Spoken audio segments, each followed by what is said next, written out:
इस जिंदगी में जो रिजल्ट है उसमें जो डिफरेंस पैदा करती है वो टाइम नहीं पैदा करता। आप ज़्यादा टाइम में ज़्यादा मेहनत करके ज़्यादा पैसे कमा लें, ऐसा कभी भी नहीं होता, क्योंकि टाइम तो बढ़ा नहीं सकते ना दोस्त। अब 1 घंटे में 1 ही घंटा काम कर सकते हैं, 1 दिन में 10 घंटे काम कर सकते हैं। इससे ज़्यादा आप काम कर सकते हैं क्या? किसी ने मुझसे कहा कि अगर हम ज़्यादा समय काम कर सके तो ज़्यादा पैसे कमा पाएंगे। तो मैंने कहा भूल जाओ, ज़्यादा पैसे नहीं कमा पाओगे, क्योंकि 24 घंटे से ऊपर तुम काम नहीं कर सकते। तो उसने बोला फिर कमाएंगे कैसे? तो मैंने बोला वैल्यू बढ़ा के। तो उसने बोला वैल्यू बढ़ा के कैसे? किसी ने मुझसे पूछा कि यार मेरी गुजारा बड़ा कम चलता है। तो मैंने बोला गुजारा क्यों कम चलता है? उसने बोला यार आजकल नौकरी में मिलता है क्या है, सिर्फ 20,000 रुपए देती है कंपनी, सिर्फ कंपनी 20,000 रुपए देती है, तो उससे गुजारा कैसे चले? कंपनी बड़ी खराब है। मैंने कहा नहीं तू बात को गलत बोल रहा है। तो उसने बोला गलत कैसे बोल रहा हूं? मैंने कहा 20,000 रुपए कंपनी देती है, ये गलत है।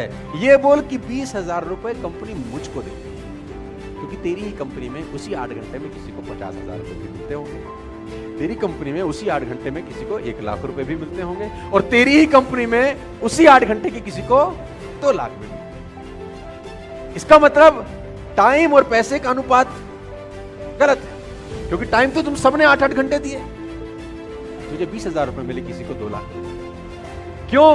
क्योंकि तू 20,000 का वैल्यू का आदमी है और वो 2 लाख रुपए की वैल्यू का आदमी है। इसका मतलब टाइम बढ़ा के पैसे नहीं आएंगे, वैल्यू बढ़ा के पैसे। यस, सवाल ये आता है क्या वैल्यू बढ़ाई जा सकती है? तो जवाब आता है हाँ। क्या आप 8 ही घंटे में उतनी ही मेहनत में ज्यादा पैसे कमा सकते हैं? मैं बोलता हूं हाँ। क्या आप उसी 8 घंटे में डबल पैसे कमा सकते हैं, 4 गुना कमा सकते हैं, 10 गुना कमा सकते हैं? मैं कहता हूं आप 100 गुना पैसे कमा सकते हैं उसी 8 घंटे में, लेकिन पहले आपको 100 गुना अपनी वैल्यू बढ़ानी पड़ेगी। बिना वैल्यू बढ़ाए आप जिंदगी में पैसे नहीं कमाएंगे। आप इस बात को आज समझ लें, कल समझ लें, 10 साल बाद समझें, 50 साल बाद समझें, मैं आपको याद आता रहूंगा कि बोलता ठीक है। You have to increase your knowledge first if you want to increase your income. Problem क्या है कि जितनी जानकारी आपके पास 1 साल पहले थी उतनी ही जानकारी आज है। जानकारी में कुछ बढ़ोतरी हुई क्या? आप जब तक खुद पे काम नहीं करते आपको पैसे नहीं आते। Income will not far exceed personal development, sometime it takes a lucky jump. आपकी कमाई आपकी पर्सनैलिटी से ऊपर छलांग कभी भी नहीं लगा सकती। मेरी बात को बहुत गौर से, बहुत ध्यान से सुनिए। आपको जितने पैसे आ रहे हैं, मैं लोगों से सुनता हूं कभी कभी यार काबिलियत तो बहुत है, पैसे कम कमाता हूं। मैं आपको बता दूं कड़वा शब्द, आदमी अपनी औकात के बराबर ही पैसे कमाता है। उसको जितने आने चाहिए उतने ही कमा रहा है, वो ठीक कमा रहा है एक्चुअली।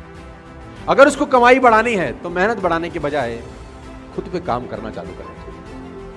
और खुद पे काम करने का मतलब होता है पर्सनल डेवलपमेंट। कहते हैं कि पूरी दुनिया की अगर दौलत आप इकट्ठी कर लें, पूरी दुनिया की दौलत को आप इकट्ठा कर रहे हैं और सब लोगों में बराबर बांट दें, 2 साल के अंदर अंदर वो लोगों के पास लौट आती है जहां से निकली है।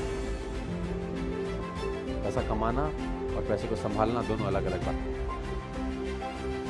बहुत शुरुआती दौर नेटवर्क मार्केटिंग में था, 10 साल पुरानी बात मैं आपको बता रहा हूं। मैं एक वीडियो देख रहा था जॉन एफ कैनेडी का, जो यूनाइटेड स्टेट्स के राष्ट्रपति हुए। तो यूट्यूब पे वीडियो था, यूट्यूब पे सब फ्री है, स्टिल लोग नहीं देखते, बिजी हैं शायद। तो उस वीडियो की एक लाइन वो बहुत तेजी अंग्रेजी में बोले, तो वीडियो की लाइन मुझे अच्छे समझ में आ गई। कहते हैं कभी कभी गीता रामायण कुरान पूरी पढ़ने की जरूरत नहीं होती, एक लाइन जिंदगी बदल देती है।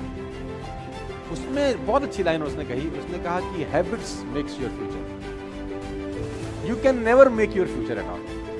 उसने कहा आप अपना भविष्य बना ही नहीं सकते।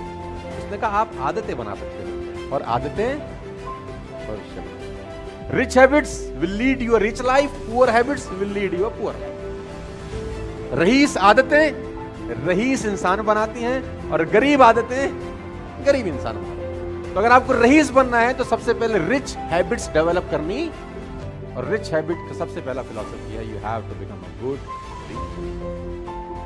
आप जान के हैरान हो जाएंगे, बाराक ओबामा ने अपनी दोनों बेटियों को एक कोर्स स्टार्ट कराया है, 3 महीने का वो कोर्स है, और उस कोर्स को बोलते हैं how to read a book fast. How to read a book, 3 महीने का कोर्स है कि किताब जल्दी कैसे पढ़ सके। आप ऐसी ऐसी किताबों के नाम सुनेंगे कि आप हैरान हो जाएंगे। How to read a book, a book है तो उसका टाइटल है how to read a book, किताब को पढ़ना कैसे चाहिए। अब आप हैरान हो जाएंगे, ऐसी भी किताब होगी तो हाँ यस, और लोग पढ़ते हैं। मैंने पढ़ा how to read a book, सारा 100 पन्ने की किताब है, उसमें हमारे मतलब का कैसा है वो कैसे निकालेंगे। सब कुछ तो मेरे आपके मतलब का नहीं हो सकता ना। आपके मेरे मतलब का कैसे, वो ढूंढें कैसे? फालतू में 8 घंटा क्यों लगाएं? किताब है, how to read a book. तो मैं आपको बताना चाहता हूं दोस्त, जितने भी आप सब लोग बैठे हैं, सब छोटी उम्र के लोग हैं, 20, 23, 24, 25 साल के हैं। दोस्त, अगर आप वाकई में जिंदगी में कुछ बढ़ना चाहते हैं तो ये हैबिट आज आप गांठ मार दो। You have to become a good. कोशिश करो 15 मिनट, 20 मिनट, आधा घंटा पढ़ने की। मैं नहीं कह रहा कि पावर स्टार वाली किताब खरीदो, you can by any of them. Google पे जाओ, अमेजॉन पे जाओ, बाय अ बुक, ठीक है। जब मैंने पहली बार एक किताब का नाम सुना जिसका नाम था रिचेस्ट मैन इन बेबीलोन, आप जानते हैं जब जिस दिन मुझे उस किताब का नाम पता चला, मैंने कितना टाइम लगाया उसको खरीदने में? आधा घंटा।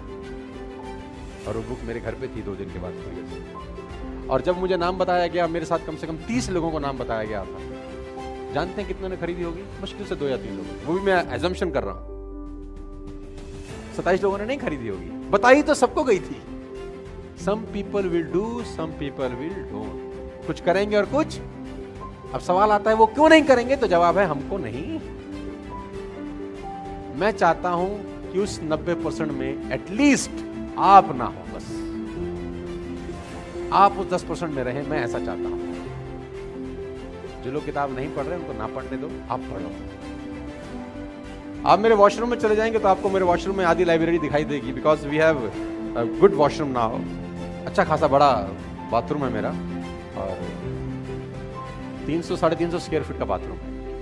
और उसके अंदर एक मेरा कबर्ड है जिसके अंदर बुक्स लगी है।